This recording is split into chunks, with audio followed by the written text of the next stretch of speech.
Kahit alam na po na wala na ho talaga itong pag-asa na manalo. Alam nyo ba ba't siya'y nahihiya po, mga kabalitaan? Ito, intriga ko po sa inyo maya-maya po, ha. Ayon kay Escobar, tila inaabuso ni Torre ang kanyang kapangyarihan habang nakapwesto sa pambansang pulisya. In fairness to President Duterte, we cannot discount that possibility, no? Kasi bakit ka nga naman magchat-chat? Anong motibo mo, no? Kasi medyo hindi naman tayo pinanganak kahapon.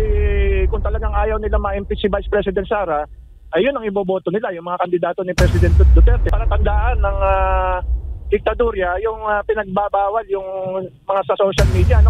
Nung senador sila, wala naman silang ginawang batas, ano? Kumbaga sa binutas lang yung upuan. Kung meron kang patutsada na pro-China, itong mga ilang kandidato, dapat matanggal ka sa pwesto. Wala kang karapatan dyan sapagkat negative campaigning yung ginagawa. Dadagan Balita News Update. At sa amin, nakapag-harvest na kami. Kakatanim lang eh. So, hindi, buti na lang yung timing. Hindi yung bago aanin, nakapag-anin. It's that,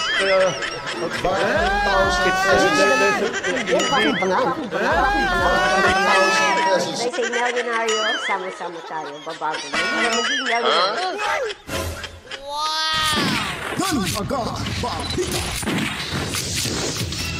Alright, welcome back mga kabalitaan. Magandang buhay ho sa inyong lahat. Kamusta? At tayo ay nagbabalik na naman ho mga kabalitaan. At welcome again sa ating munting bahay, ang Danagan Balita Reaction Video News Update. At pasasalamatan na naman ho natin yung ating 51,641 subscribers. Maraming salamat at pataas na tayo ng pataas. Sana ho, bago matapos ang taong 2025, makakuha na sana tayo ng 100,000 subscribers mga kabalitaan. Sa tulong nyo po ay siguradong posible ho yan mangyayari mga kabalitaan. At ngayon naman po ay ating pag-uusapan yung mga bagay-bagay kung saan ho itong si Bongit ay talagang nahiya na, nakaramdam na ho ng hiya mga kabalitaan. Alam niyo ba kung bakit nakaramdam na ng hiya? Hiyang-hiya na at talagang bukang bibig niya pa rin pag nasa rally ho sila, pag nasa pangangampanya ay sinasabing panalo na yung kanyang kandidatong 12 na tumatakbong senador ng ating bansa. Kahit alam na po na wala na ho talaga itong pag-asa na manalo. Alam niyo ba ba't siya'y nahihiya po mga kabalitaan? Ito, intriga ko po sa inyo maya-maya po, ha. Balikan ho natin yan maya-maya. At bago pa po ang lahat mga kabalitaan, huwag po kalimutan mag-subscribe at pinutin ang notification bell. And then, pakiusap ko lang po sa inyo, kahit kakaunti lang po manonood, basta buhusan nyo po ng maraming likes ang ating video ay talaga po, nako, ay masaya na ho tayo dyan at mapapanood na ho ito ng iba nating mga kababayan abroad mga kabalitaan. And then mag-comment, like at i-share nyo ang video ito. Huwag nyo pong skip yung ads dahil yan po ay nakakatulong sa inyong lingkod. At sa ating mga kapatid na Muslim, assalamualaikum sa inyong lahat. Ingat-ingat lang kayo kung saan man kayo ngayon at lalo na dyan sa Mindanao mga kabalitaan. Anyway, tuloy ho tayo dito. Parang excited ho tayo. At saka itong si Torre, alam nyo ba, talagang binalibag ho ito ng isang general. Maya-maya, ipapanood ko po yung video iyon. And yung sabi ng isang professor na itong mga tumatakbong senador, no, sa alyansa para sa Bagoong Pilipinas ay hindi na talaga ito mananalo. Yun po yung nakikita ho niya eh.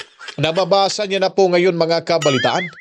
At balikan ho natin, itong si Andrew A. naman, ayun napaka, ewan ko lang ano masasabi nyo. Yung kanyang mga post, punong-puno pa rin ho ng nakakatawang emoji mga kabalitaan. Yung Manny Pacquiao na smiley style. So dyan pa lang ho, makikita at mararamdaman nyo ng mga kabalitaan na talagang sinusuka na ho sila sa mga netizens na mga, ngayon parang DDS na rin. Di po ba? Kung ikukumpara ho natin. At dito natin masasabi na yung taong bayan ngayon ay matalino na. Hindi na ho nila pinapakita ho. Harap-harapan sa mga politiko. Lalo na sa mga buhaya dyan sa mayabang kapulungan sa House of Retaliation mga kabalitaan. O, di po ba? So, ngayon po, ang sinasabi ho natin, yung si Bongit ay naiiya, isusunod ho natin yan mga kabaitan. Heto, ibibigay ko muna to sa inyo yung ating mga talagang tagos hanggang buto. Itong kanilang pinaghandaan ho natin yung mga awit, mga kabalitaan. Heto, pakinggan muna natin kasi galit na galit ho sila dito kay Tatay Digong Duterte. Sama-sama kriminal kaliwat kanan Bayaning na pagmanga Duterte ang pinagsigawan Kaya labang sa droga ay nagsimula Madami ang sumuko pero madami din ang nanglaban Sa isang iglap talay naging pula Kinabukasan gumising ang bayan ng alayan na sa mga kriminal War on drugs, kalayaan ng taong bayan War on drugs, isang bangungot para sa mga kriminal War on drugs, sarang sa kinabukasan ng inyong anak War on drugs, hindi perfecto pero ang epekto mararamdaman sa sunod na henerasyon Sa labang ito kasama ang taong bayan Ngunit bawat kikira ay may mga sugat at kawalan Mapait na katotohanan Bigat at pasan O mga inosenteng nadamay sa gitna ng laban Halagay na pagkataas Aral na natutunan Alright, balik ko tayo dito mga kabaitan para makakuha lang tayo ng buwelo. Talagang ano na ako dito parang atat na akong ipapakita ho sa inyo. Ito po yung post ni Andrew E. mga kabaitan worldwide. Check nyo po sa kanyang Facebook. No? Daming tumatawa ho rito. Iyon, no? Tingnan nyo. Silipin ko sa monitor, baka hindi nyo makikita dyan. Ayun, makikita nyo pala. So, tingnan nyo mga kabalitaan. 3.2. Pinagtatawanan lang ho mga kabaitan. Ilan ba na kalahati ho? Yung gumanon lang. Para sabihin na para okay lang na okay. Kaya silipin pa rin ho natin yung ibang mga post dito mga kabalitaan. Pati yung mga personal post ni Andrew E. dito, talagang pinagtatawanan na ho, no? At yung ito, parang madami rin to Silipin natin. No? Matakin nyo po yung likes dito, it's 2,600 lang po. 2,600. 1,900 yung hearts. And then 8,500 po yung Manny Pacquiao smiley mga kabalitaan. Di ba kayo Di ba kayo nahiya or siguro nahihiya na pero parang bulag pipit bingi lang siguro sila mga kabalitaan. Ulitin natin dito kasi mamaya ipapakita natin kay Bongit. Ba't ba nahihiya na si Bongit? Tingnan nyo. Dito 6,400. Yung pinagtatawanan lang po. Ang dami, may mga kakilala pa ho tayong tumatawa lang ho dito. 1,600, 1,200 yung hearts. Naku, ano bang talagang pinapatunayan na talaga ng taong bayan na sukang-suka na ho sila sa Bangag administration. 9,000. Hindi ho na, baka sabihin naman ho yan sa mga Bangag vloggers, nako, fake news na naman ho yan. Anong fake news? Hilig nyo talaga magsabi ng fake news, no? Hindi nyo lang matanggap-tanggap yung katotohanan. Truth hurts mga kabalitaan. Ito, 5,000. 5,000. Tingnan nyo. Kayo naman talaga. Dito tayo kay Bongit. Ito kay Bongit. Talagang to. Dati-rati ho mga kabalitaan. Nakikita nyo ba dyan sa monitor nyo? Okay. Alright. Dati-rati ho mga kabalitaan. Ito po ho yun Pag sinisilip po natin yung kay Bongit, makikita ho natin agad kung ilan yung mga nag-likes, nag-hearts, yung yumakap, yung natatawa, at yung pinagtatawanan talaga mga kabalitaan. Makikita ho natin dito. Isa na rin tong vlogger na si Atty. Castro ay kumbaga klarong-klaro na lumabas na yung totoong kulay nito mga kabalitaan. DDS pala ito. DDS? Ano pala to Bangag administration pala to sige lang, di bali ho yan. Di bali. Si Ruiz, J. Ruiz, mabait ho yan. Di natin papakilaman yan. Ito lang si kasi nga yung yung bunganga nito talagang tumatahol na ngayon. Kauupo lang mga kabalitaan. Tingnan nyo, excited na excited Talagang ginamit talaga yung pagiging vlogger mga kabalitaan. Silipin natin to. Wow, daming message 4,400, 1,600 shares. Silipin nga natin kung ano yung mga komento dito. Group of vloggers. Nako! Isang silip pa nga lang natin. May mga negatibong komento, no? Ito, maghanap tayo. Ito, may mga komento naman magaganda ho rito. Pabor ho sa kanila. Okay, ito ang aming presidente. Wow, dami pinagtatawanan lang 43 smile. Pag nag-comment ho sila in favor ho sa kanilang boss, ay nako, pinagtatawanan ito. 50 na naman. Ano pa? Napakahalaga ng papel ng PCO. Pagpapalaganap ng tamang impormasyon, salamat sa pagsigurado ng boses sa bawat Pilipino. Ito tawa. 39. Nangunguna yung tawa ni Manny Pacquiao, mga kabalitaan. Okay. So, ito. Silipin natin tong mga ano. Nako, hindi mo na makikita. Tingnan nyo po. Check natin sa monitor. Mababasa. Alright. Bongbong Marcos can see the total number of reactions to this post, mga kabalitaan. So, dati makikita ho natin ilang thousands, ilang libo, ilang daan yung tawa, smiley, mga kabalitaan. Manny Pacquiao smiley. Ngayon, tingnan nyo, wala na. Yung tawa na lang ang nakikita ho natin. Talagang nasasaktan dito si Bongit kasi nga, binago niya yung settings. So, ano bang ibig sabihin nun? Ramdam niya na. Naiyang-iya na ho siya sa kanyang kaluluwa. At ito ay kaplastikan na lang, humarap ho sa taong bayan para hindi umasayang yung ginasta ho nila. Ito yung talagang hindi masasabing fake news. Ito talaga yung katotohanan na kung saan ay harap-harapang sinampal itong si Bongit at ang mga kalyadong 12 na alipores nito, mga kabalitaan. Di po ba? Napakasakit. Baka sabihin, isa lang yan, Boss Dan. Yun lang naman siguro, wala namang iba eh. Ito yung litrato, no? Itong pumirma, nanumpa na itong si vlogger noon, attack dog na ngayon, mga kabaitaan. Itong si Attorney Claire Castro. At binalatan dito ng ng saga ng mamamayan. Lipat ho tayo rito. On behalf of our grateful nation, we honor those who fought for our freedom. Ito ang hindi ko nagustuhan eh. Yung mga namatay sa giyera sa Marawi, hindi nila ito nire-recognize, mga kabalitaan, no? Napakawalang kwintang presidente ito eh. Dapat kahit man lang mga survivor ay ni-recognize sana nila, di ba? Hindi sa panahon ni Tatay Digong Duterte, yung parents po natin, kahit paunti-unti nakakatanggap po ng tulong mula sa ating Office of the President. Yung mga namatay sa Marawi, yung mga survivor ho, wala, hindi, ni Singkong Duling, wala nga natanggap. Marami ako nakausap through Messenger kasi may group chat kasi kami sa lahat ng mga namatayan, kasi yung kapatid ko namatay nga sa giyera sa Marawi, di ba? Dating scout ranger ho yun. May group chat kami. Doon sabi nila, dami daw problema. Hindi na yung mga allowances, hindi daw naatupag, pati yung scholarship ng mga anak. Kulang-kulang, minsan delay pa yung pagbibigay. At ngayon wala na talagang matatanggap ho yung mga survivor mula ho sa Office of the President. Yung tulong kumbaga, pampalubag na lang sana, di po ba? Ninanakaw ho nila yung pera. Paano ba mabibigyan ng tulong itong mga survivor ng Marawi Siege, mga kabalitaan? Ito, nandito na. Nandito na. Sige, silipin natin to. Ilan to? Hindi pa rin makita-kita pero duda ko. Sobrang dami to, mga kabaitan. Kasi tinatago na ni Bongit. Bongit!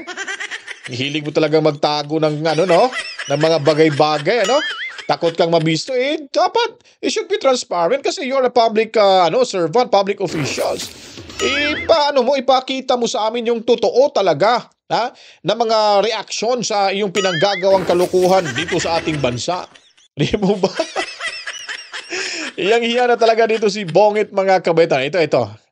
Magkaisa po tayo sa pagpili ng mga leader na tapat sa tungkulin, may matibay na paninindigan, handang maglingkod sa taong bayan at ipaglalaban ang Pilipinas saan man sa mundo. Victoria City, Negros Occidental, February 21, 2025. Tingnan natin, 10,700 comments. Wow, silipin natin yung comments. Pag naghaha ang reaksyon, totoo yung sinabi ni Pres. Okay, ano ba to? Sige, dito ho tayo sa likes, sa nag-react. Napakadami talagang Bongbong Marcos can see the total number of reactions to this post. Okay! Wala na. Parang napahiya na talaga si Bongit. Hiyang-hiya na si Bongit sa mga pangyayari ho ngayon. Kasi hindi niya na matanggap. Ba't ba, ang tanong ho dyan, kung hindi ka ba nahiya, kung hindi ka ba naapektuhan sa mga ganitong reaction, ba't mo ba tinatago? Ha? Dati makikita ho natin, ngayon wala na. Bongbong Marcos can see the total number of reactions to this post. Ikaw na lang yung makakita at yung admin mo dito. O ano bang ibig sabihin nun? Talagang iyang-iya na ho yung ating presidente. Kasi nga, walang sense of direction itong ating presidente, mga kabalitaan. Ha? Ha? Parang ganito? Sa amin, nakapag-harvest na kami. Kakatanim lang eh. Ito, ano to? Sabi ko sa inyo, pag walang script ganyan sumagot yung ating Pangulong Bongbong Marcos, mga kabalitaan. Parang siguro nauuhaw lang lagi ito. Nauuhaw ka ba, Bonget? Ito. Iwanan na ho natin yan si Bonget kasi talagang mapapaiya lang lalo ho yan. Itong pinakahuli na lang ho natin dito, titignan ho. Ito yung February 21, post niya po dito. Sabi niya, continuing the momentum for meaningful transformation. President Ferdinand R. Marcos Jr. backs the administration's 12 senatorial candidates during the Alianza para sa Bagong Pilipinas rally at the Victoria City Coliseum in Victoria City, Negros Occidental on February 21, 2025. Basahin natin to Running under the banner Alianza, this coalition aims to advocate for priority bills in the upcoming legislative session, focusing on economic relief, job creation, social welfare, and governance reforms. The Alianza para sa Bagong Pilipinas unites the country's 5 leading political parties: the Partido Federal ng Pilipinas, Lakas Christian Muslim Democrats. Wow, inangkin pa yung Christian Muslim Democrats, the Nationalist People's Coalition, Nationalista Party, and National Unity Party, mga kabaitan. Wow, galing talaga itong magpambulatik itong si Bonget, no? Kasi alam natin may budget yan eh. Pag mga ganun, ako naman siguro membros mga ganyang bagay, sige, dito tayo. Pero after all, wala na. Manlalaki na yung mata ni Bongit ho dito. Tingnan niyo po, yun, nangunguna pa rin yung tawa. Wala na kahit anong post na ilalagay niya dito sa kanyang page, ay talagang mababastuso itong si Bongit.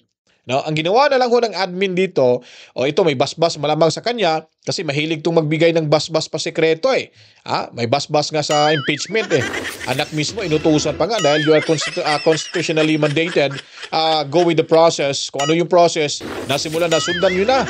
Ayun pala kinausap ni JPE na talagang itutuloy yung impeachment laban dito kay VP Sara Duterte, mga kabalitaan.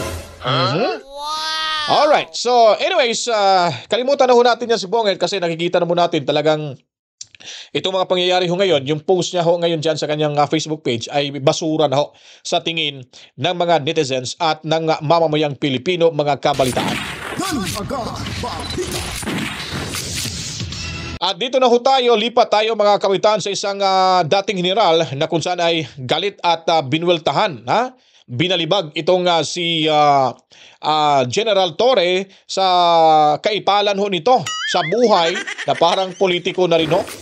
Parang tumatakbong presidente na lumabas yung kaangasan na wala naman ho sa lugar, mga kabalitaan. Sa dami-raming mga general dyan, ba't siya lang talaga ang umiipal? Malamang pustahan ho tayo pagkatapos nito ay babalik at magkakaroon ho ito ng pwesto sa ating gobyerno. Ito ay ito baka magawin na itong tawag nun, baka magiging na to, magiging right hand na to ni Bonget. Umalay natin. Diba baka may Mr. President, pwede na lang kaya ako na lang lagi mong kasama. Huwag mo na ako italaga dyan sa mga PNP ho natin. Ayaw ko maging ama sa kanila. Ayaw ko maging chief PNP. Pwede ba? Sama-sama na lang tayo. Parang may ganun ba? Parang, no? Parang yun na talagang napapansin ho natin eh. O di kaya, sasabihin ni Bonget, wag na. Mahalata ho tayo. Ikaw na yung gagawin kong chief PNP pagkatapos ni Marvel. Wow, ang laking bibig. Lumalaki lalo yung bibig. Abutenga, mga kabalitaan. Ayun po, akin ang opinion ko lang po Hindi ko sinasabi yun talagang mangyayari. May posibilidad ho. Malamang, malay natin, nasa kanila yung bola ho ngayon. Anyway, balikan ho natin. Ito yung general na binalibag itong si Torre, mga kabitan. Panoorin ho natin to. Matinding batikos ang inabot ni Police Major General Nicolas Torre mula sa isang dating mataas na opisyal ng PNP. Sa halip daw kasi na atupagin nito ang mga tunay na banta at tagapaghasik ng kaguluhan sa bansa, ay mas pinipili nitong makisawsaw sa politika. Narito ang balita ni Paul Montebon.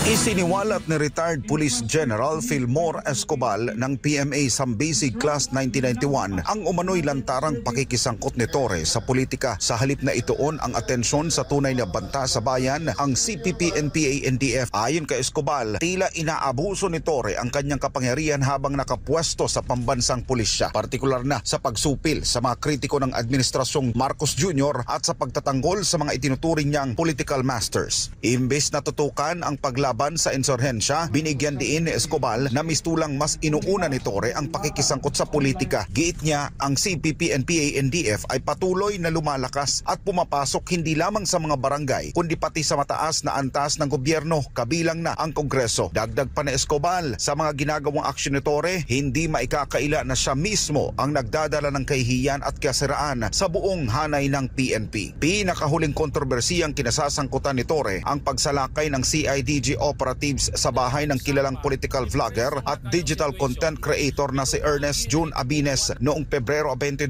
taong 2025. Inakusahan si Abines ng umano'y pagpapakalat ng maling impormasyon at di umano'y paghack sa mga datos ng PNP. Giit ni Escobar, ang dapat sanang pagtuunan ng pansin ni Torre ay ang patuloy na pananamantala ng CPP-NPA-NDF sa kabataan para sa kanilang pekeng revolusyon na madalas nauuwi sa trahedya. Isa sa malinaw na patunay ng patuloy na banta ng CPP-NPA-NDF ay ang nangyaring engkwentro noong Pebrero 15 taong 2025 sa pagitan ng NPA Jaguar Unit at tropa ng pamahalaan mula sa 67th Infantry Battalion sa Sitio Butigan, Barangay San Jose, Boston, Davao Oriental. Matatandaan noong Disyembre taong 2022 pa idineklara ni Pangulong Marcos Jr. ang rehiyon bilang insurgency-free. Ngunit tila hindi ito batid ni Torre. Ayon kay Escobar, nagbabala sa Escobar kay Torre na huwag abusuhin ang pansamantalan niyang kapangyarihan. Anya tila hindi batid ni Torre na ginagamit lamang siya ng mga politikong kanyang pinaglilingkuran at kapag nakuha na ng mga ito ang kanilang nais, maaring makalimutan na siya. Pinakamalungkot anya ang magiging wakas ng karera ni Torre kung paano siya maaalala ng publiko tulad ng pagiging simbolo nito ng kalupitan at paniniil.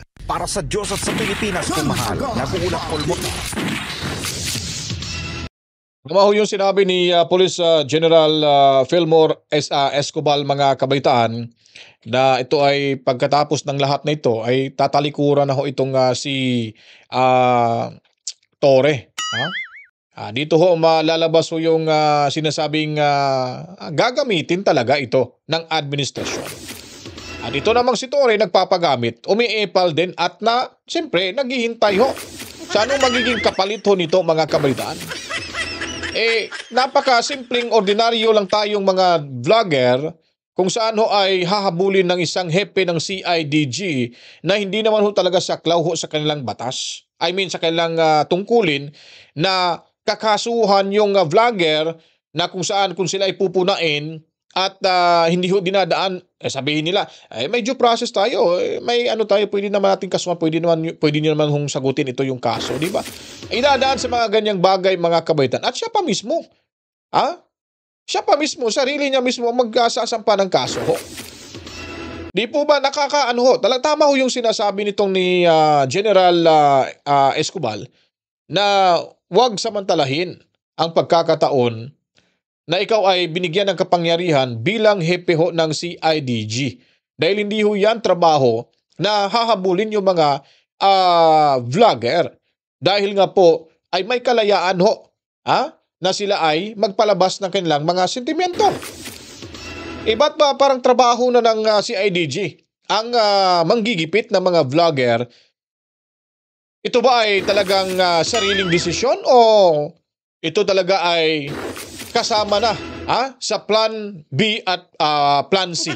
Dahil yung plan A ay medyo tagilid ho sila na hindi ho sila sinipot ng mga tinuturing ho nilang pogo at narco-politician or narco-vloggers, mga kabalitaan. na bayad na mga narco-politicians, mga kabalitaan. Inakusahan na nga, tapos papuntahin pa doon sa kamera, sa TRICOM hearing, ang ending ho niyan, siguradong makukulong, hindi na ho makakapag-vlog at makakalabas malamang pagkatapos na ng eleksyon. O maaaring i-extend pa pag hindi ito aayon sa kanilang gustong mangyari. Tingnan nyo si Grijaldo nga, hanggang ngayon pala wala, kawawang-kawawa ho mga kabalitaan. So, itong Class 91 ho, na mga retiradong general sa hanay ho ng Philippine National Police, ay hindi ho natin masisiguro, baka may mga pagtitipon-tipon na ho at pinag-uusapan na ho ng hakbang nitong laban kay Torre, mga kabaitaan. Hindi ho natin masisiguro ho yan. Kasi galit at sila ay nagpapakita ng suporta sa ating pangalawang Pangulo na si Inday Sara Duterte.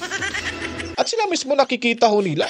Kung talaga, mga kabaitaan, ay may ginawang kamalian yung ating pangalawang Pangulo, ay hindi ho magkawatak-watak ang taong bayan. Wala hong mga susulbong ho na mga tinatawag na DDS vloggers para ho, para proteksyonan at para kampihan ang mga Duterte. Yan po ay nagpapatunay lamang na hindi ho talaga patas or pantay ang pagturing ho ng mga nakaupo ngayon sa administrasyong Bonget laban ho sa mga kilalang mga vloggers ng DDS na tila baga tipo nilang piringan o busalan para hindi na ho makapagsalita. Lalo na ho itong si Robert Badbers, mga kabalitaan, na mistulang nakalimutan na yata na may batas ho tayo. At parang hindi na ho nirespeto yung batas at gusto pang bypassin ang batas. Nagagawa ho ng kanilang sariling pagbalangkas ng batas para mahabol-habol itong sinasabi nating pinagdududahan nila na bayad na mga narco at pogo vloggers, mga kabalitaan. So ngayon, dito ho tayo dadako sa usapin kung saan ay sinasabi ni Prof. Mario Ferdinand Ayano Pasion na wala na hong tsansa at kumbaga kunti na lang yung tsansa na makalusot yung 12 kandidatong senador sa alyansa para sa Bagoong Pilipinas, mga kabalitaan.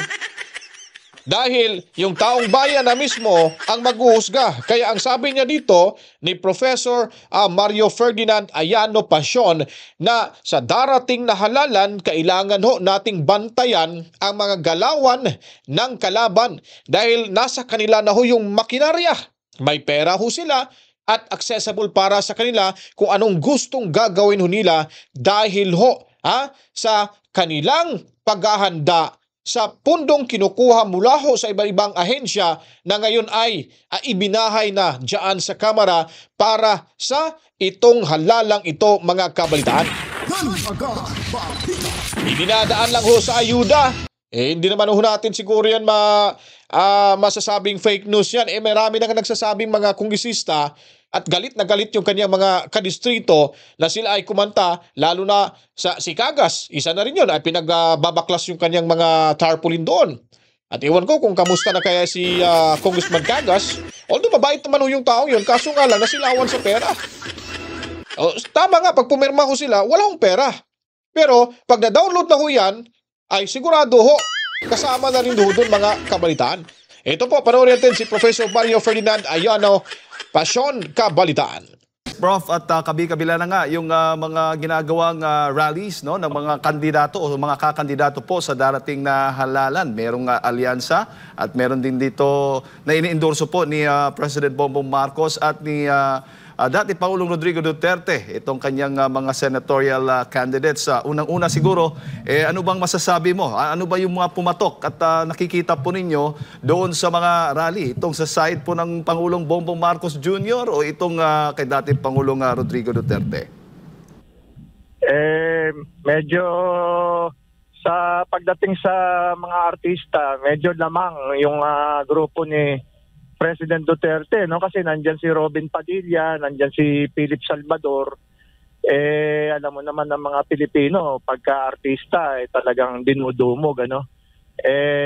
Kaya sa tingin ko, in my humble experience of several decades sa politika, malakas ang hatak nitong Philip Salvador at saka Robin Padilla, whether we like it or not.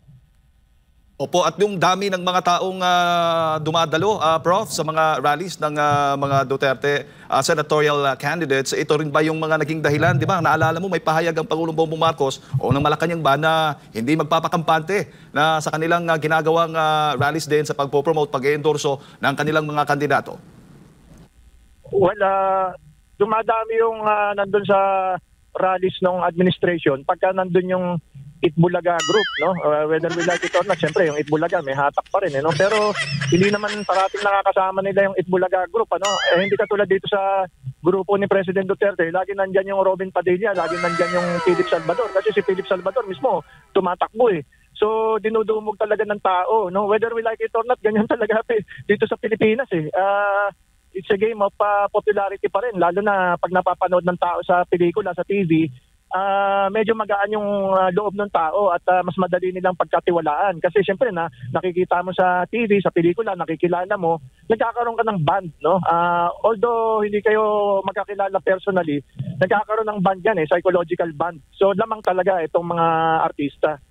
Opo, opo. At kamakailan din, Prof, ang dating Pangulong Rodrigo Roa Duterte ay may banat muli dito sa administrasyong Marcos, particular na ng mismong Pangulong Bongbong Marcos Jr. At ang isa nga sa kanyang banat ay posible, naniniwala rin ho ba kayo na posibleng patungo po sa diktadorya itong Marcos administration, kaugnay na rin po doon sa pahayag ng dating Pangulong Duterte? We cannot discount that possibility, ano, kasi although maring hindi outright dictatorship, no, there may be after this 19th Congress, during the 20th Congress, there might be a charter change, no, babaguhin yung constitution. Maring gawin tayong uli na French style parliamentary system katulad nung sa father niya, no, yung French style parliamentary system. Kasi sa French style parliamentary system walang limit, unlike ngayon na 6 years lang ang president. Under the parliamentary system, hanggat hindi nagkakaroon ng vote of no confidence, mananatili kang prime minister habang buhay yan, ano, hanggat tuloy-tuloy at walang vote of no confidence. Alam niyo po mga kabataan, itong speculation ho nitong ni Tatay Digong at sang-ayon ho itong si Prof. Mario Pasion, ay ako rin po ay talagang sang-ayon ho tayo dito. Bakit po ba? Dahil makikita niyo po yung pattern from the very start ho, mga kabalitaan, ay talagang target nila. Nauna, binalian ho ng pakpak yung SMNI. Di po ba? Then, inisa-isa na ho yung kalyado ni Tatay Digong Duterte hanggang napunta na ho doon kay VP Sara Duterte, hanggang sa plano na ho nilang i-impeach.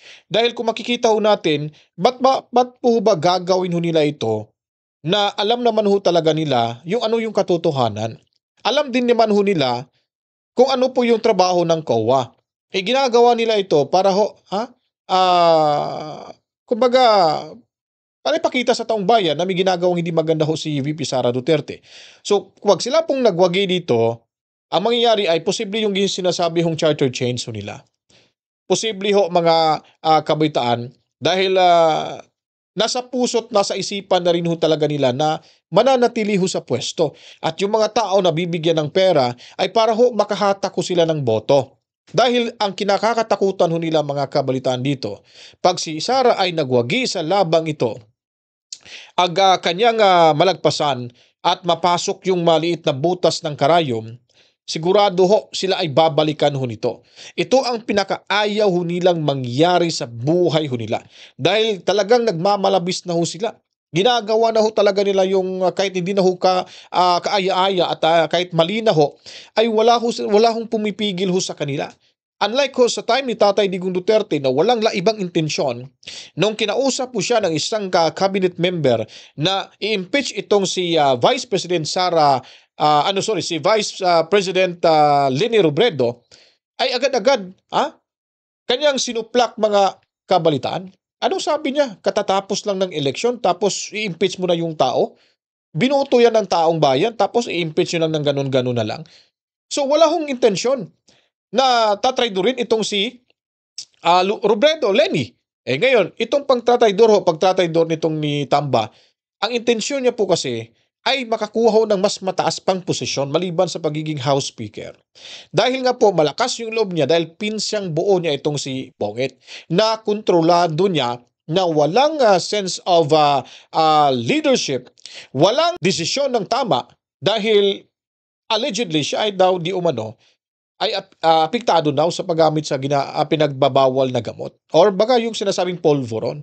Yun ho yung mga speculations na in which hindi rin mapapatunayan dahil ayaw rin ni Bongit ma-challenge o tumanggap sa challenge na magpa-hair follicle test mga kabalitaan. So malamang mangyayari ito pag natalo si VP Sara Duterte dito, sigurado matutuloy yung kanilang binabalak, nagiging Prime Minister, magiging President, at sila ay mananatili ho sa pwesto. Delikado ho yung taong bayan, delikado yung bayan ng ating bayang Pilipinas. Dahil po, makukontrol na ho nila. Ngayon pa nga lang, wala pa nga sila sa posisyon na kanilang tinatamasa ho ngayon. I mean, yung gustong makuha, ay nakagawa na ho sila ng hindi maganda. Yung pera ay talagang ang bilis lang, kayang-kaya ho nilang mamagikin at tinatago ho. Tatanggal yung ibang budget sa ibang ahensya ng ating gobyerno. Kayang-kaya nila ho na gagawin. How much more pag nakuha na ho talaga nila yung kanilang gusto. At kawawa yung taong bayan pag mga vloggers nga, pag nagsasalita, talagang hinahabol nila.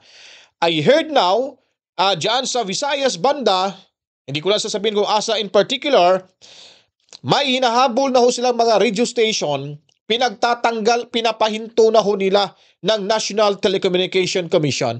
Dahil nga po, allegedly, based sa unang impormasyon, ay may umutos daw na isang kongresista. Kung naririnig nila na sila ay kumakampi sa mga Duterte at binabatikos yung administrasyon, ay pinapasara ho nila, lalo na pag yung isang station ay medyo may kulang pa sa mga dokumento on the process, kung baga. Talagang ang bilis ho nilang mapapasara ho iyon. Yun po yung mga aligasyon ho, na hindi rin natin masasabi kung sino po yung kongresistang iyan. Mahirap din naman nating banggitin kung sino ho yan. Di po ba? Kasi nga, wala tayong dokumento. Information ho. Pero may mga nagsasara na hong mga station ho sa bandang Visayas dahil sa panahon ngayon na talagang sila ay hinahabol ho sa administrasyong Marcos. So yun po ang mga impormasyon na kung saan ay kailangan muna nating i-validate. Pero meron na ho talagang nangyayari ho sa panahon ngayon, mga kabalitaan. So ituloy ho natin tong si Professor Passion Kabalitaan. Paano magkakaroon ng vote of no confidence kung yung mga members of parliament mga kaalyado mo? At siyempre, nandiyan yung Department of Budget and Management, alam naman natin, although the parliament has the power of the purse, it's the Ministry of the Budget and Management that will release the funds. So, paano magkakaroon ng vote of no confidence yan? Kaya nakita mo sa France, halimbawa, si Macron, napakatagal ng Prime Minister, hindi pa rin natatanggal, ano? So, it may not be a totally total dictatorship, but maybe a French-style parliamentary system. Opo, at sa tingin po ninyo, Prof, ano kaya at bakit kaya nasabi yon ng dating Pangulong Duterte? Siguro pansin nga niya na mayroong move for charter change, ano? Kasi usually charter change is met with skepticism, no? Lalo na si President Duterte, politician yan, ano? Siyempre skeptical siya. Iniisip niya na siguro kaya gusto lang nitong magtsatsa para tumagal sa pwesto, para habang buhay siya sa pwesto, no? And in fairness to President Duterte, we cannot discount that possibility, no? Kasi bakit ka nga naman magtsatsa? Anong motibo mo, no? Kasi medyo hindi naman tayo pinanganak kahapon na purely economic provisions lang yung papalitan, ano? Medyo hindi naman yata kapatid-paniwala yan na economic provisions lang ang papalitan. Opo, at kabilang rin ho ba doon sa mga rason itong napipintong impeachment trial ni Vice President Sara Duterte? Yan, isa na yan, ano? Bakit gustong magkaroon ng perpetual disqualification from holding public office itong si Vice President? Kasi pag perpetual disqualification from holding public office, ibig sabihin hindi na pwedeng tumakbo as a member of parliament to become prime minister at hindi na pwedeng tumakbo for president si Sara Duterte kung she's pronounced by the impeachment court as quote-unquote guilty, no? Alam naman natin it's a numbers game, ano? You may not be guilty as far as the law is concerned, pero sa taasan ng kamay guilty ka, no? At wala tayong magagawa, yan ang nakasulat sa constitution, it's a numbers game, no? Yung si Erap nga kawawa dahil hindi man lang na-convict, natanggal na sa pwesto. And then later on, nung binuksan yung envelope na pinagtatalunan, hindi pala talaga si Erap yung may-ari nung bank deposits, kundi si Jose Velarde talaga. Pero natanggal na siya sa pwesto. Yan ang hindi maganda sa 1987 Constitution natin. Opo, kaya nakikita natin, Prof, na todo yung pag-endorso ni Pangulong Bongbong Marcos sa kanyang mga kandidato sa pagka-senador. Kaya kung sakali man na itong lahat ay papasok sa Senado sa susunod nga na pagbubukas ng Kongreso, ito na yung magiging dahilan o baga dadami yung papabor doon nga sa pagpapatanggal o pagpapa-impeach kay Vice President Sara Duterte. Oo. At tandaan natin, kung hindi man siya ma-convict ng impeachment court, nandyan pa rin yung chapter change, no? Ngayon, kung mananalo lahat ng mga kandidato ni President Bongbong Marcos na mga senador, may utang na loob sila at boboto sila in favor of chapter change kasi kinampanya sila ng gusto ni Presidente. So may utang na loob sila. Kung hindi man ma-convict si Vice President Sara sa impeachment court, nandyan naman nakaamba yung chapter change. Opo, kaya nakadepende na ngayon sa kamay ng ating mga kababayan sa kanilang mga boto kung pipiliin nila yung mga senador o senatorial candidates ng Administrasyong Marcos, yun ay kung gusto nilang mapa-impeach si Vice President Sara Duterte. At kung hindi naman, dito sila boboto sa mga kandidato ng Duterte camp. Oo, yung mga ayaw ma-impeach si Vice President Sara, well, dapat kung talagang ayaw nila ma-impeach si Vice President Sara, ayun ang iboboto nila, yung mga kandidato ni President Duterte, no, katulad nila Philip Salvador and Pastor Tiboloy and Congressman Marcoleta and the others, no? Pero dapat pag-aktibuhin natin yung ating demokrasya at hindi lamang sa pagboto kundi sa pagbabantay na rin ng ating mga boto, no? Kasi kahit na computerized na yan, may mga possibility pa rin yung mga vote buying dyan. Hindi naman natin totally discount yung vote buying kasi wala namang resibo yan and it is done in secret. So kailangan medyo alerto ang taong bayan, ano? Opo, at ang Malacanang, Prof, ay may tugon, may sagot po doon sa naging banat po ni dating Pangulong Rodrigo Roa Duterte. Sabi po ng Executive Secretary Lucas Bersamin, isa pong budol na remark o tinatawag nga niyang one-man fake news factory ang pahayag po ng dating Pangulong Rodrigo Duterte. Ano masasabi po ninyo? Well, in a sense, no? Kasi maaaring pasinungalingan nila yung sinabi ni President Duterte kasi maaaring hindi naman total dictatorship yung binabalak nila, pero maraming ang nagdududa na parang gusto yatang i-convert sa parliamentary system yung Pilipinas na kunwari economic provisions lang yung papalitan, pero alam naman natin pag na-convert ang Kongreso, yung Senate at saka House into a constituent assembly, it becomes a different kind of animal. It's no longer the Congress of the Philippines, it's already a constituent assembly, and you can no longer limit the power of the constituent assembly into just amending the economic provisions alone. Ano kasi ang constituent assembly meron tinatawag na plenary powers, no? Pag may plenary powers ka, hindi ka pwedeng i-limit sa economic provisions alone. You can amend the political provisions and you can even totally revise the Constitution to make a totally different constitution, a totally different constitution from the one we have now. Opo. Prof, bago ko lang ipasa kay partner Admar, malinaw po sa mga sinasabi natin dito na kapag ang Marcos administration sa ngayon ay nakikita po ninyo na lahat po ng kaniyang mga kritiko, lahat po ng mga humahadlang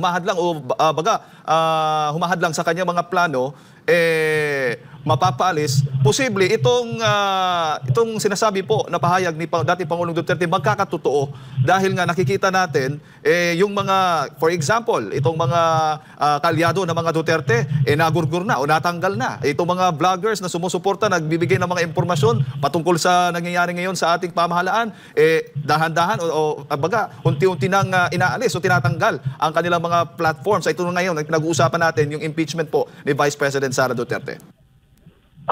Yan nga ang nakakalungkot, no? Palatandaan ng diktadurya yung pinagbabawal yung mga sa social media, no? Dapat kasi kahit na tawagin mo pang fake news yan o hindi totoo, meron kasabihan kasi na I may not agree with what you are saying, but I will defend to the death your right to say it. No, dapat yan ang tunay na demokrasya, na pabayaan mo na may sufficient intelligence naman siguro ang Filipino people na hindi natin kinakailangan magbawal o mag-censor, no? Pabayaan mo kung kahit na fake news, pabayaan mo, at hindi naman paniniwalaan yan ng taong bayan kung totoong fake news yan, no? Kasi matatalino naman ng mga Pilipino, no? Magkaroon tayo ng tiwala sa katalinuhan ng ating mga taong bayan. Magandang umaga po, Ginoong Pasyon, sir. Si Admar po ito. Doon po sa panig ng maka-administrasyon na line-up, tinatawag silang alyansa para sa bagong Pilipinas. Pero ang naging puna po sa kanila ay hindi naman po mga bago ang kanilang mga kandidato, no? In fact, pinagmamalaki pa ni Marcos Jr. na matagal na sa posisyon na kanilang ina-applyan muli sa pagkasenador. Yung ilan po dito, kaya dapat daw iboto dahil mga veterano. Pero ang hangad nila ay bagong Pilipinas. Kung sila rin yung mga dati pa na namuno at walang bagong Pilipinas, do you think na tatangkilikin pa rin ito ng mga tao po, or mali lang yung kanilang naging messaging? Sa pananaw nyo po, Sir Mario? Medyo may question. Yung mga iba dyan, palagay ko pinagsawaan na ng mga tao, no? Hindi na tayo babanggit ng pangalan kasi nung senador sila, wala naman silang ginawang batas, ano? Kumbaga sa binutas lang yung upuan mambubutas sila, hindi sila mambabatas. Kaya malabo na silang iboto ng taong bayan, ano? Kasi kaya kahinalal diyan para gumawa ng batas, hindi para mambutas ng upuan. Na hindi ka na tumatayo, nabutas na yung upuan mo, hindi ka napaparticipate sa mga debate, mahirap po 'yan. At meron po tayong anti-political dynasty provision sa ating constitution. Dapat pagbigyan naman yung mga wala pang sinasabing karanasan sa politika, yung mga bago naman, no? Kasi kung talagang bagong Pilipinas yung ating tinatahak, pagbigyan naman yung mga bago na ni minsan ay hindi pa nasama sa politika, yung mga new faces, ika nga, ano? Katulad yan, si Robin Padilla, nagulat tayo lahat na magaling pala, no? Matalino pala. Bagamat hindi siya nag-i-English, no? Pero yung Tagalog niya, yung Pilipino niya, sa bagay, ang roots niya, Bulacan, ano? Tsaka matalino, no? Nakakaintindi siya ng English, pero ayaw niya magsalita ng English sapagkat minamahal niya yung sariling wika natin, no? Ganyan sana, yung mga bago, yung mga fresh na walang, alam mo naman si Robin, bago naging senador, wala namang pwesto sa gobyerno yan, no? Walang halal na pwesto sa gobyerno. First time niyang magkaroon ng halal na pwesto sa gobyerno nung naging senador siya. At napatunayan naman niya na may kakayahan siya. So, sana bigyan naman yung mga walang experience sa elected position na makaupo naman sa elected position. Hindi na lang yung sila na lang sila parate, no? Meron diyan nagboxing lang, ano na, senador na kaagad, no? At dapat kasi may solid naman na ginawang mga batas at hindi 'yon ang bubutas lang ng mga upuan.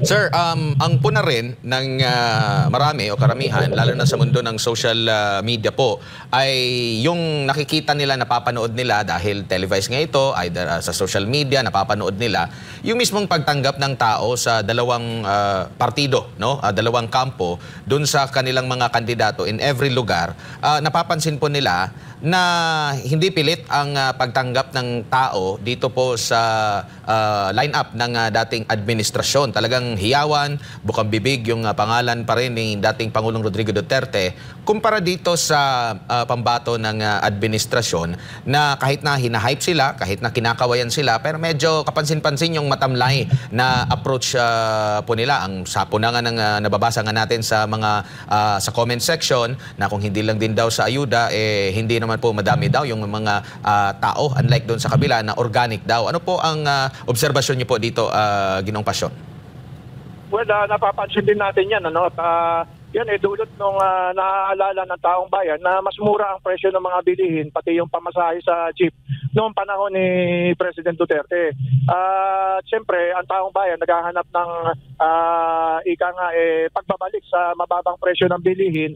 Kaya hindi mo maalis sa taong bayan na medyo mas excited sila sa line-up ni President Duterte kaysa sa line-up ng administrasyon kasi na-identify yung present administration sa mataas na presyo ng bilihin, pati na sa mataas na halaga ng pamasahe sa LRT, sa MRT, sa bus, sa jeep, at gasolina, mahal, kuryente, tubig. So nagkakaroon ng pag-asa ang taong bayan na pag itong mga kandidato ni President Duterte ang manalo ay baka sakaling magawa ng paraan at mapababa ang presyo ng kuryente, halimbawa tubig, gasolina, LPG, kerosene, pamasahe, pagkain, bigas, etc. No?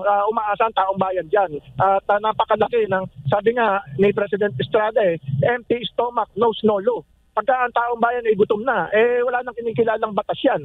Kaya hindi tayo magugulat na ang mga kandidato ni President Duterte medyo mainit ang pagmamahal ng taong bayan sa mga yan sa kasalukuyan dahil nga sa nararanasan na matinding paghihirap ngayon ng taong bayan. Opo. Prof, dagdag ko lang po dito nga sa isang pahayag po ng isang tagapagsalita ng Philippine Coast Guard. Kaugnay nga po dito sa ating halalan at hinihikayat nga niya na dapat walang i-endorsong mga kandidato ngayong darating na halalan na sumusuporta dito sa or tinatawag na mga pro-China. Ano ho bang masasabi po ninyo dito? Labag sa batas yan. Ano? Kung ikaw ay tinatawag na lingkod bayan, no, whether sa military o sa civilian, hindi ka dapat nagpa-positive campaigning or negative campaigning sa anumang kandidato. Kung meron kang patutsada na pro-China itong mga ilang kandidato, dapat matanggal ka sa pwesto. Wala kang karapatan dyan sapagkat negative campaigning yung ginagawa mo. Bilang isang professional military or civilian person in the government, dapat hindi ka nagko-komentaryo ng mga ganyan. No? Lalo na kung wala namang matibay na ebidensya. No? Paano mo naman nasabing pro-China itong mga ito? Anong matibay mong ebidensya? Kung panay salita ka lang, para kang politiko. No? Wala kang karapatan sa military o sa civilian service ng ating gobyerno. Oo, napakalinaw, Prof. Siguro, Prof, huling mensahe po ninyo sa ating mga kababaeng nanonood po sa mga oras na ito. Mga igsuon, magsuri kayo ng maigi bago kayo bumoto. At mga kabsat, mga igsuon, tandaan natin yung mga kandidato na magpapababa ng presyo ng bilihin. No? Huwag tayong boboto nung magpapataas ng presyo ng bilihin. Ang iboto natin, yung magpapababa ng presyo ng mga bilihin, lalo na kuryente, no? Gasolina, LPG, kerosene, tubig, bigas. Kailangan bumaba po ang presyo niyan, pati pamasahe sa LRT, MRT. Dapat po bumaba ang presyo ng mga yan. At saka ang dapat tumaas po, yung sweldo, hindi yung presyo. So yan lamang po ang paalala natin sa ating mga kababayan, mga igsuon, mga kabsat. Makinig po kayo at para po sa inyong ikabubuti ito at sa ikabubuti ng inyong mga pamilya. Listen up now, truth must play. Taxpayers' money they give away, but whose hands hold the strings today? They call it aid, they call it care, but the speaker's game is far from fair. 7 million for loyalty shown, but it's not his money, it's not his own. Congressmen line up, they bow and they grin, trading their honor just to cash in. 2 sorties later, 42 million's the score. Public funds turn to political gain. We say no, no, no to the 777 crotch scheme. Taxpayers go, it ain't your heaven. This is our money, not your parade. Alright, babalik ko tayo mga kabalitaan. So, narinig na ho itong si Professor Pasyon ay sigurado ho talagang atin hong pag-iisipan yung ating mga iboboto dahil sabi niya po, maging kawawa ho yung ating bansa. Pag natuloy ho yung charter change, nako, sila na talaga yung maghari-harian. At kung makikita nyo po sa panahon ngayon kung paano ho tayo binastos, paano ho tayo ginigipit, ay mas sobra pa hong mangyari ho dyan pag sila na talaga na hindi na ho makakababa sa pwesto. Tamang-tama ho, talagang sinusuka na ho sila sa taong bayan. Ultimo nga yung kanilang mga sariling Facebook account, napupuna ho at napupuno sa Bisaya pa, bugal-bugal, yaga-yaga. Di ba? So pinagtatawanan ho sila mga kabalitaan. At huwag kalimutan na panatilihing tumutok ho dito sa ating munting bahay mga kabalitaan dahil araw-araw ho tayo magbibigay ng update ho sa inyo para naman kayo ay hindi ho makapagising nyo ng kinabukasan, iba na ho yung mababalitaan nyo mga kabalitaan. Kahit kunti pa lang ho tayo rito, nagpapasalamat pa rin tayo sa inyong mga suporta. 51,647 na ho tayo. Maraming salamat subscribers. At sa hindi pa po nakapag-subscribe, subscribe na ho kayo mga kabalitaan. Ngayon po, sa punto ho natin sa mga oras na ito, kailangan ho mga kabalitaan at inuulit-ulit ho natin ito na ang pagkakaisa ho natin ay sa panahon ngayon dapat makita ho ng kalaban. Kasi sila ay takot na ngayon. Lalo na pag social media ang pinag-uusapan, inisa-isa na ho tinatanggal yung mga sa tingin nila ay tinik sa kanilang mga lalamunan. Dahil kung hindi ho nila ito tatanggalin, ay siguradong lulugmukin ho talaga sila. Kaya yung persa ho nila sa pamamagitan ng salapi ay ginamit na ho nila ngayon. Pinapaikot na ho nila ngayon. Di po ba? Pero ang hindi ho talaga nila maintindihan kung bakit nga ba napakalakas ng Team Suka sa social media? Sa YouTube, sa Facebook, sa TikTok, at kung ano-ano pa bang platform mo dyan mga kabalitan? Dahil nga po, ramdam na kasi ng karamihan na hindi na ho tama ang kanilang pinanggagawa ho. At ito ang totoong hindi nababayaran ng limpak-limpak na halaga. Yung mga naandyan ay pumunta lamang sa kanilang rally para ho sa ayuda na magbabaka sakali ho na sila ay mabibigyan. Sabi nga ng kakilala ko, pumunta lang kami doon. Lalo na doon sa Dumaguete. Ay, Brad, pumunta ka pala dyan. Sumisilip lang kami, Brad. Baka sakaling pagpasok namin sa may entrance, may maiabot na uuwi na sana kami parang hinihintay namin, wala pa ngayon. Diba? Tama yung sinabi ni Admar na ang panahon ngayon, wais na yung mga botante, wais na yung taong bayan mga kabalitaan. Kaya kailangan na nating ipanalo si Inday Sara Duterte para manatili ho siya sa pwesto at para magbigyan natin ng pagkakataon na maging susunod na Pangulo sa 2028 presidential election. Siya ay makatakbo ho at hindi ho natin papayagan na sila ay magpapatuloy sa kanilang mga masasamang binabalak, lalo na yung baguhin yung konstitusyon natin, gagawin yung charter change at kung ano-ano pa mga kabalitaan na pabor lamang ho sa kanilang kapakanan. Hindi ho para sa taong bayan yan mga kabalitaan. Mas maganda pa yung Constitutional Convention. Yung CONCON yata, Constitutional Convention, CONCON. Ni Greco Belgica. Kasi yung mga nasa laylayan ho talaga ang mapapansin ho sa CONCON mga kabayan. Hindi ho yung mga nasa pwesto na nagpapakayaman lang at kawawa yung taxpayers ng ating bansa. Kaya sabi ni Tatay Digong Duterte, I am not a Filipino for nothing. At kailangan din natin sundan itong sinasabi ni VP Sara Duterte na God save the Philippines mga kabalitaan.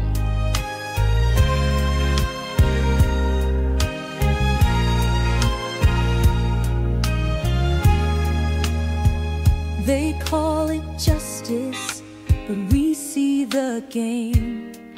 A trial set to silence, to tarnish her name. While the people hunger, while the nation bleeds, they play their power games, ignoring our needs. But we are not blind, we are not weak. We stand with courage, we dare to speak.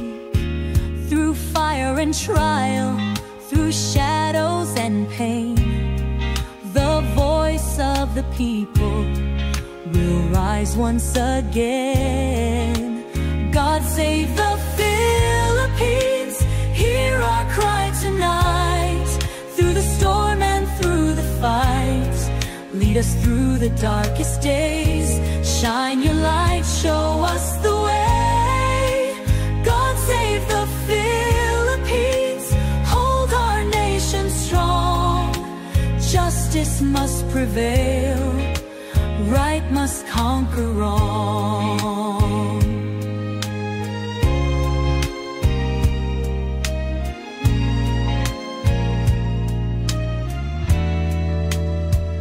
They fill their pockets, they feast while we crawl, their hands stained in gold from the people's fall. A budget of greed, a nation betrayed, yet they call it progress while stealing our fate. The air is thick with anger and fear, a nation stands on the edge, the breaking point near. Protests ignite, the streets filled with cries, as power-hungry men weave their web of lies. God save the Philippines, hear our cry tonight.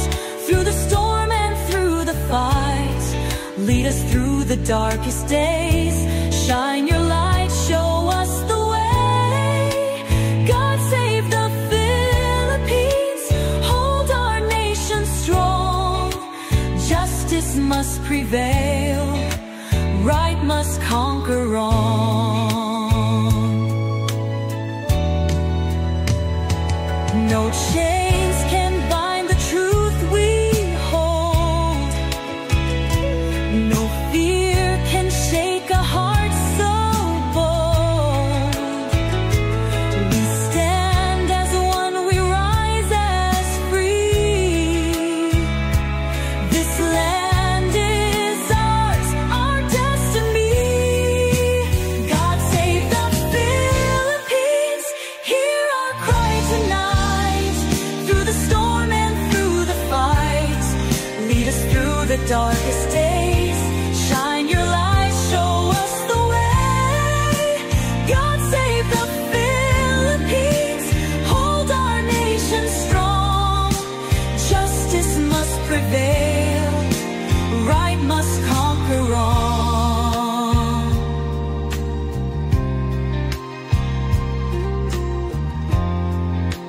God save the Philippines, hear us when we pray. Through the trials, through the fray, guide us, keep us, make us see that truth and freedom shall always be.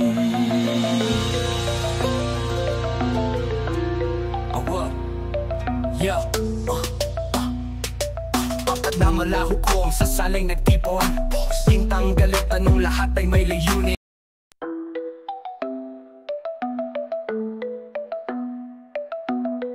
Alright, nagbabalik ko tayo mga kabalitaan. Salamat na nga po pala sa 51,647 subscribers. At dito na ho tayo nagtapos mga kabalitaan. Sana po na gustuhan nyo yung ating video presentation at sana may natutunan naman ho tayo sa ating pagpresenta ho ng panibagong update takbo ho ng politika sa ating bansa.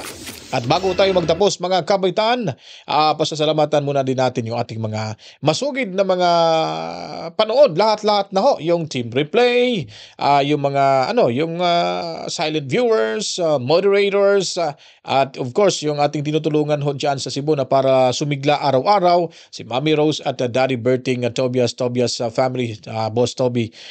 Salamat sa panunood. Kaya po ay sa darating na mga oras, minuto, magbabalik na naman ho tayo para po sa karagdagang mga impormasyon. Dahil ako po ay magpapaalam na talaga. Maraming salamat. Masalam sa lahat ng mga kapatid nating Muslim at saan mang lupalop ng ating mundo na may mga Pilipino. Itong programa ay para ho ito sa inyo.